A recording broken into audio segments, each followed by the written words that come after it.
Billy's Bloodlines Part 2 Sir William Wallace's Family Trees. 6 months ago, I made a video called Billy's Bloodlines. In that video, I said that I had tried 3 methods to trace Billy's maternal family. My 3 stars of approach were: number 1, follow all of Sir William Wallace's family lines towards the present day until I find the Crawford family he mentions in Memoirs. Number 2, Billy claims to be a descendant of a line of known peerage. Therefore, there should be records of people that fit the descriptions of the Crawford family that he describes in Memoirs, and these families should be investigated. And number 3, consider Aleister Crowley's female relationships at the time that Billy would have been conceived. In my previous video, I only covered methods 2 and 3. Today, I shall be covering method 1. So let's go back to what it says in Memoirs. The opening of chapter 44 states, "My ancestors are Scottish and Irish. John and Arlene Crawford, my great-grandparents, both yearned to preserve their Celtic family roots. Arlene diligently gathered family stories and oral traditions, mostly from relatives, and wrote them into an old book that she kept beside her Bible. The neighbours ordered copies that she wrote by hand and sold for oats or wool. She also made a copy of the book for the Reverend, one for each of her children, and one for each of her siblings. The more recent copies had more stories. When new people would read her collection, they would often return bringing her extra details for her to add to subsequent editions. In her innate wooden-covered Bible, which she received from her grandfather, she kept the family genealogical records. That old, large illustrated book was given to her daughter, Helen, my grandmother, who still had it when I was a child. It was she who added my name, William Wallace Shepherd, listed as the 28th generation grandson since Sir William Wallace. I was brought up to honour my heritage as a descendant of the hardy warrior." Let's also look at the footnotes from that page and the next page. The generations from William to William are 28 if his above statement is accurate. It is also possible that William borrowed that number of generations from Matthew 1:17 to suggest his position in the royal lineage of his particular cultic circle that secretly venerates Sir William Wallace. Let's deal with that first part. At the bottom I've written at Matthew 1:17, "Thus there were 14 generations in all, from Abraham to David, 14 from David to the exile to Babylon, and 14 from the exile to the Messiah." So there are 28 generations from King David to Jesus the Messiah. And Billy is saying that there are 28 generations also from Sir William Wallace to himself. And so that's the comparison he is making. It's pretty bold. He is likening himself to the Messiah. Let's carry on with the footnote. Paul would have been in his 28th year if he was still alive when the Abbey Road album was released. The Volkswagen Beetle license on the cover says 28 if. Resembling Paul's death, many recording artists, starting with Bobby Fuller, died by the age of 28, especially from 24, 2 plus 4 is 6, to 27, 2 plus 7 is 9, so 6 and 9, numbers that come up in Memoirs all the time. On the next page we have this footnote. In addition to word stacking and the acrostic messages in English versions, other layers of symbolism encoded into the Memoirs remain missed entirely. The English word stacking message, "I am William, a hardy warrior," is equivalent to saying, "I am William Wallace," as per how William uses the name Wallace in these Memoirs. In the previous chapter, William's attorney coaxed him into cutting material that explicitly identifies William's parents and other relations. William complies but substitutes that material with his William Wallace papers, which reveals his father to those who crack the symbolism. Wallace is the last name of William's ancient ancestor, whom his family tradition refers to as a hardy warrior. Using Wallace as if William's middle name recognizes Sir William Wallace, but is also a code to identify William's biological father, who taught William and others to venerate their hardy warrior ancestor. It also mentions the acrostic in that footnote, and so I've included it here. The acrostic reading for the whole chapter is, "My mother was 27 generations from Sir William Wallace. I think of myself as Sir William Wallace Shepherd. I earned the title of Sir while serving the world as James Paul McCartney." And so let's deal with some things raised there. Obviously, the assumption is that William's father is Alistair Crowley. And Crowley is an Irish name, originally from Roscommon. Crowley is anglicised from the Irish Cruda Leoch, which means hardy warrior. Sir William Wallace was venerated by the Order of Thelemic Knights. Since Thelema is the religion of Alistair Crowley, this links Sir William to Crowley. Here is the revised crest of the Order of Thelemic Knights. Until May 2023, they had a website which included a reference to Sir William Wallace. That website no longer exists, although it is still available on the Wayback Machine. Sir William Sinclair fought alongside Sir William Wallace at the 1297 Battle of Stirling Bridge. Sinclair was one of Wallace's commanders. The Sinclair family built Roslin Chapel, which is 7 miles south of Edinburgh. It was built in the image of the Temple of Solomon.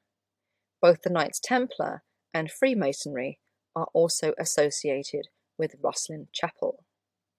And so basically they're all linked in a big circle. That's the idea.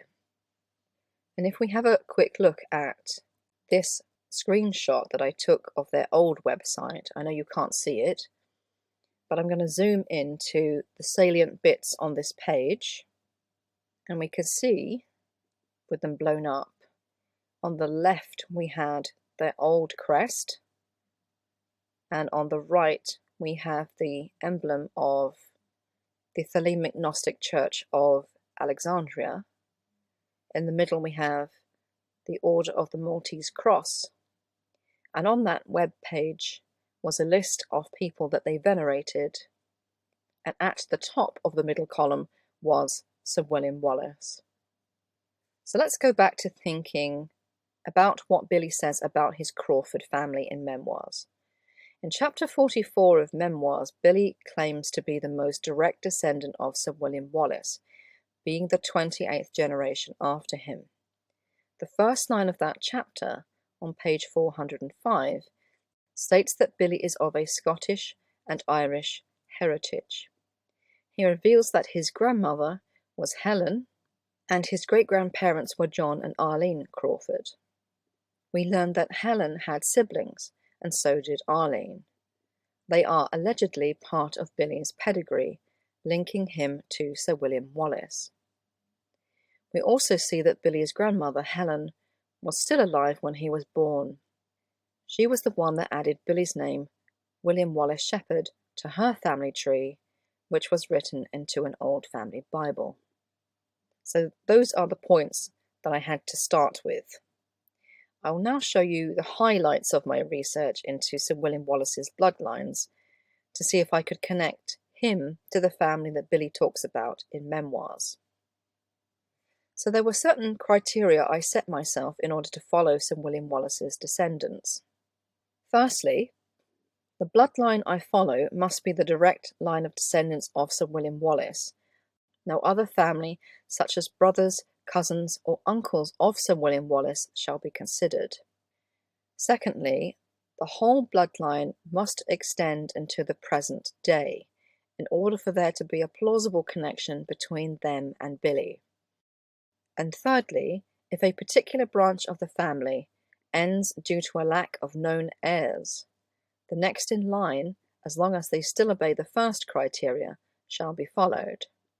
The first stumbling block was, of course, the official history of Sir William Wallace. Officially, he never married, and he never had any children. Unofficially, he did both of these things. And all of my research is based on the narrative of this unofficial history. I had to do this, otherwise my research would have ended before it begun. My first attempt to record the bloodline of Sir William Wallace mostly followed the line of succession from one heir to another, as well as the direct bloodline. Please note that a direct bloodline and a line of succession are not the same thing. Only sons can inherit estates fully.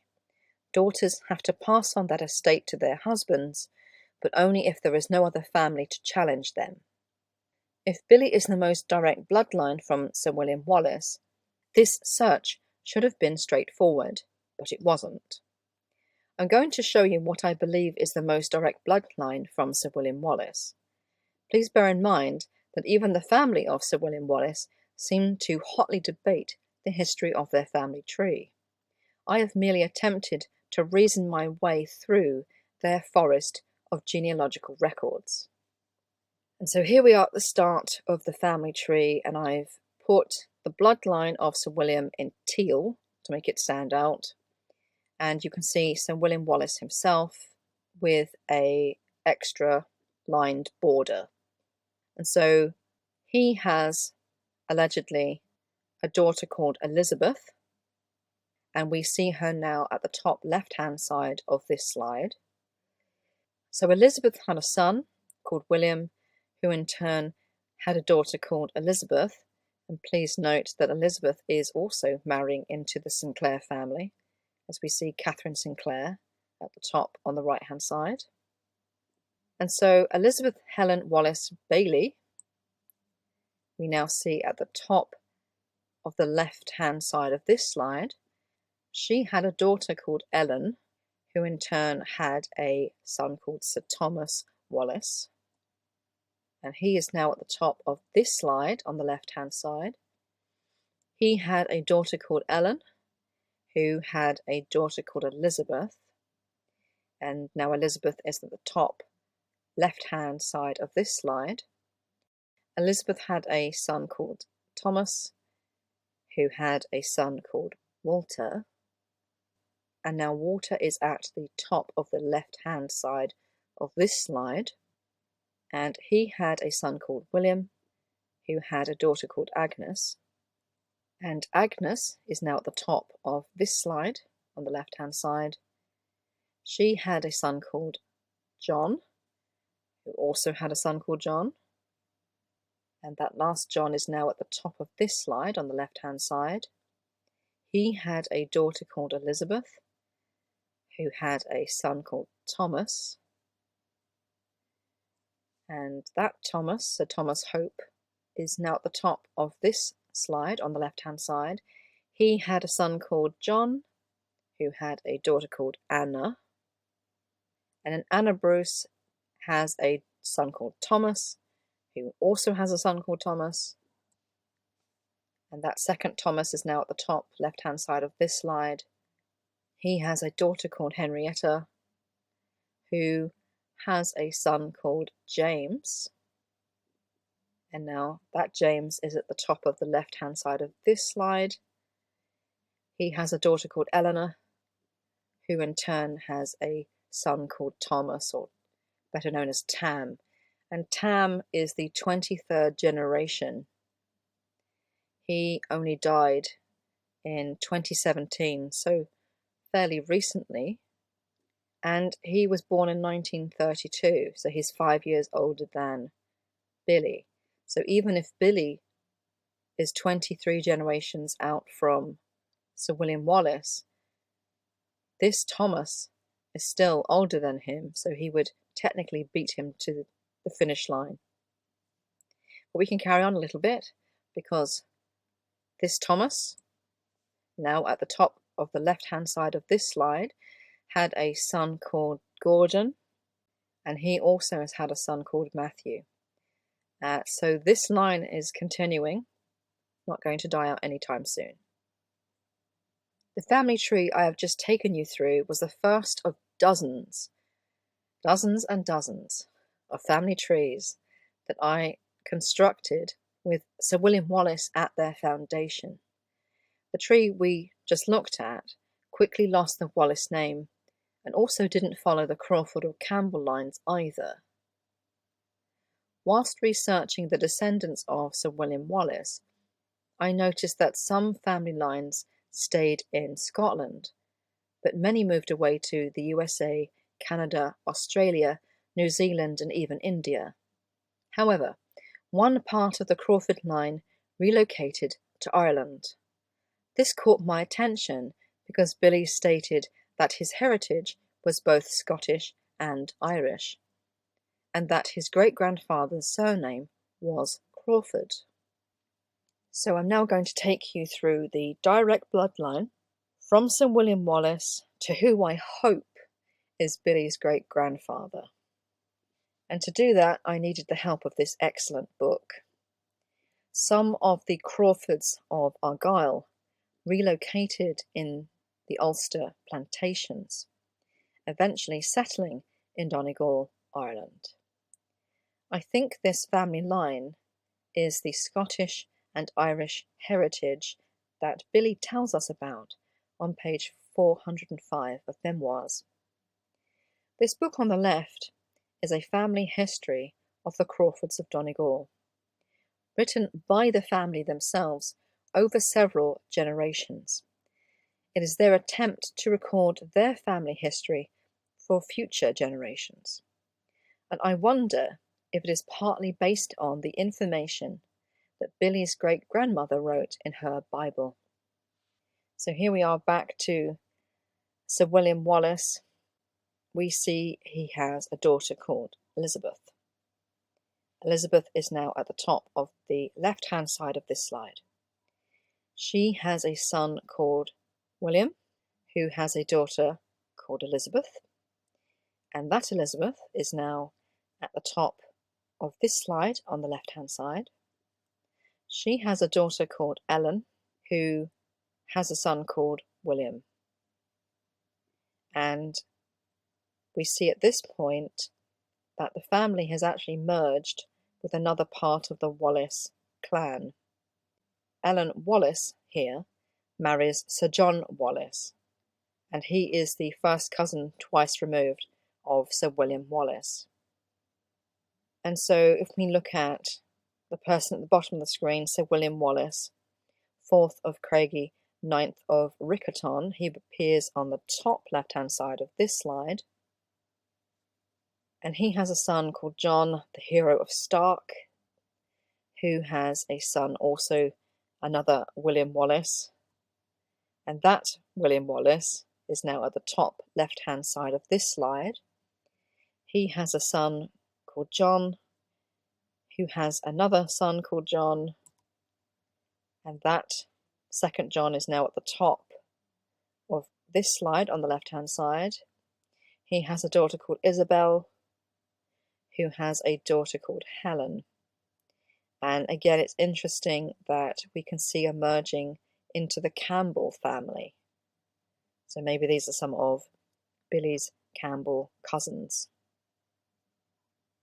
So the Helen Campbell of Loudon at the bottom of the screen is now at the top left-hand side of this slide. She has a son called Hugh, who has a son called Malcolm. And that Malcolm is now at the top left-hand side of this slide. And he has a son called Alexander. Alexander is very important. He is the younger son of Malcolm, so he doesn't inherit. But he is the one that moves to the Ulster plantation, and eventually he settles in Killybegs, County Donegal, Ireland. And all the children and descendants thereafter are all born in Donegal. So first of all we have his son Robert, and Robert is now at the top left-hand side of this slide. And he has a son called Robert, who has a son called Hugh. And now Hugh is at the top left-hand side of this slide. He has a son called James.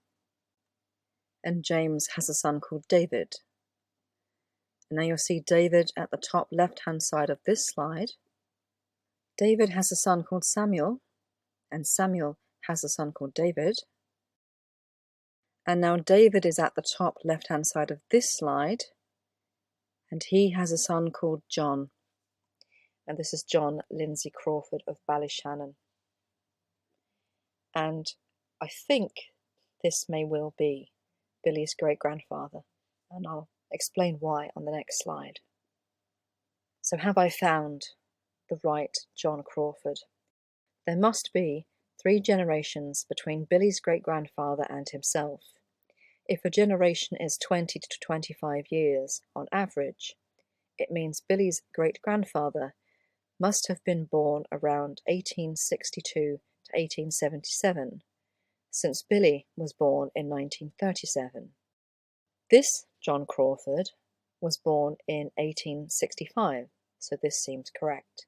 He is also 22 generations from Sir William Wallace, which would also make Billy 25 generations, and not 28, from Sir William Wallace, if he is this John Crawford's great-grandson. And if you look on the left here, I've taken an excerpt from the Crawfords of Donegal, and we can see John Lindsay Crawford is listed as the son of David, and it says that both he and his older brother Robert spent some time in what they've called South Africa. Actually turns out that they were in what is formerly known as Rhodesia. I think that's Zimbabwe now. And using the information from the Crawfords of Donegal, I found the passenger details of both Robert and John's time in Africa. I also found them both in directories of Freemasons. Robert joined in 1889 and John joined in 1902. Whilst I could find all the essential documents for John's siblings, I found little information about John. It was almost as if his documents were being withheld. So I found his birth certificate, I found his passenger details going in and out of Africa, and I found him on a directory of Freemasons. But that was about it. Whereas for his siblings, I found many, many more documents. And so I was a little suspicious. If you don't know the geography that was just discussed on the last few slides, I'll help you out here with a couple of maps. The Crawfords basically started at the top of Donegal Bay in Killybegs, which is a fishing port, and then they moved around the coast until they got to Ballyshannon. I found the Crawford family's connection to not only Donegal, but ultimately Ballyshannon, nothing short of astonishing, since my father was also from Ballyshannon. I sat here and wondered what the odds must be that out of the small pool of people who know that Billy replaced Paul in 1966, I must be one of the few, perhaps the only person, who does active research into the McCartney conspiracy, who actually has a connection to Ballyshannon. Not only that, when I was 13 and I listened to Sergeant Pepper for the first time, I had flashbacks to the near-fatal car crash that I was involved in with my family in 1987. That crash also took place in Ballyshannon. And just when you thought it couldn't get any more trippy, that crash also took place on Lunasa.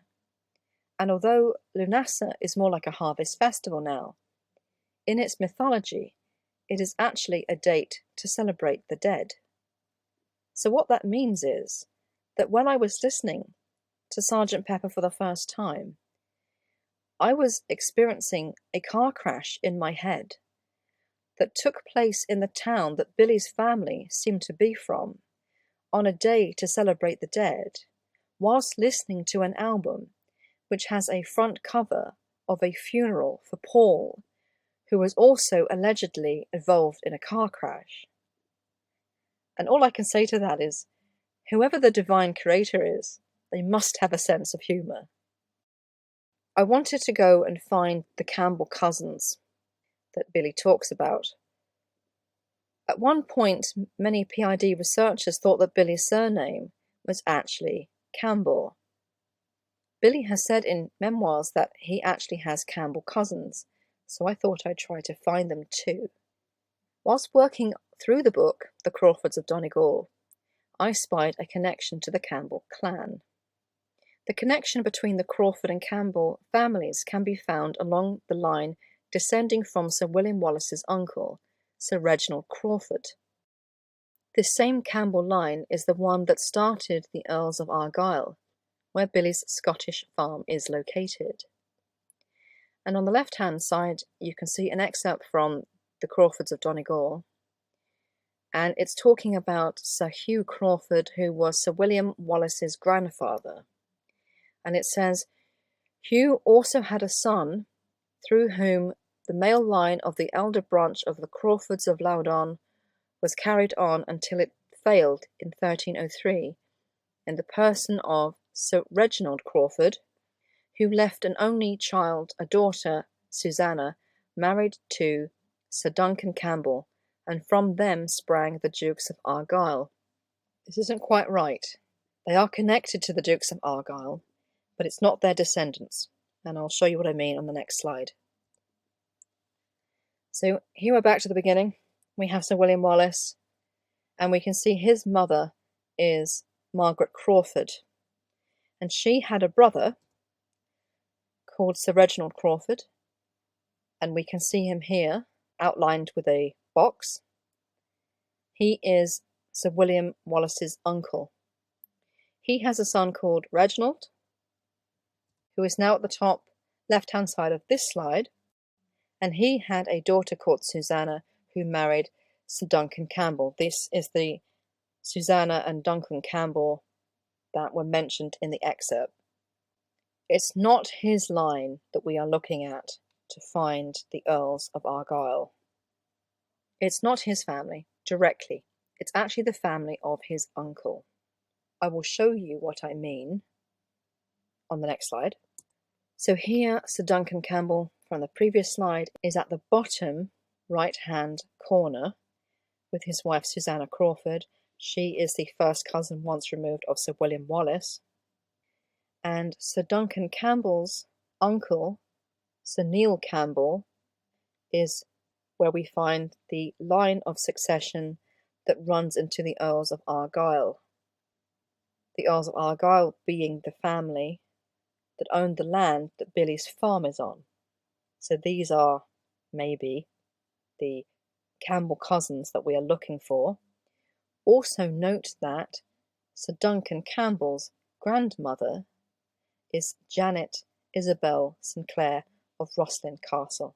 So there's another connection back to Rosslyn Castle. So if we take Sir Neil Campbell here, and we go to the next slide, we see he's now at the top left-hand side of this slide. He has a son called Colin, who has a son called Archibald. And now that Archibald is at the top left-hand side of this slide. He also has a son called Colin, who has a son called Duncan. And this is the Duncan Campbell, the first Lord of Campbell, who is at the beginning of the line of Earls and Dukes of Argyll. So this is the Duncan Campbell that we're actually looking for. And I'm not going to go through the whole of the family. I'm just going to show you the line of succession. Duncan Campbell, the first Lord of Campbell from the previous slide, and his descendant, Colin Campbell, the second Lord of Campbell, who was also made the first Earl of Argyll. And then we go all the way through the other Earls of Argyll down to the 10th, who was also made the first Duke of Argyll.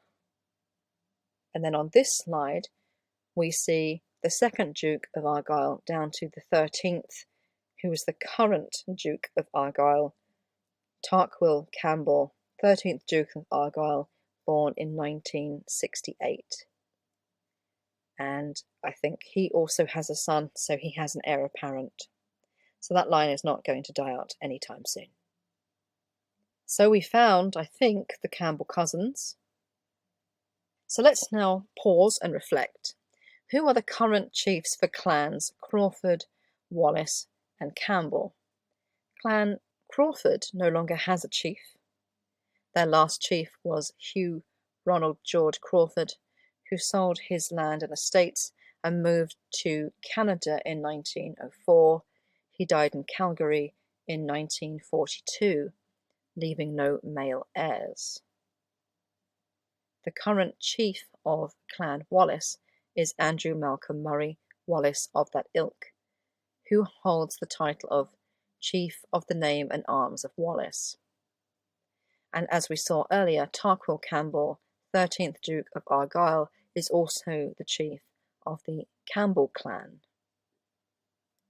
And it's curious to see how none of these people seem to have a close relationship to Billy's line, or the family that I believe are the most direct bloodline of Sir William Wallace. And of course that is due to the fact that a line of succession is not the same thing as a direct bloodline, as I explained earlier. But these Campbell cousins are the ones that historically owned the land that Billy's farm is on. And I wanted, just before I leave you, to think about what the significance of Billy's farm might actually be. Billy tells us where Paul is buried twice in Memoirs. On page 69, it says, "If it is Paul you are looking for, he is buried in a field of grass pushing up rhododendrons." And he then goes on to talk about his Scottish farm. So in our minds, the two are associated. And he then says on page 277, "So we sailed up to the sun till we found a sea of green."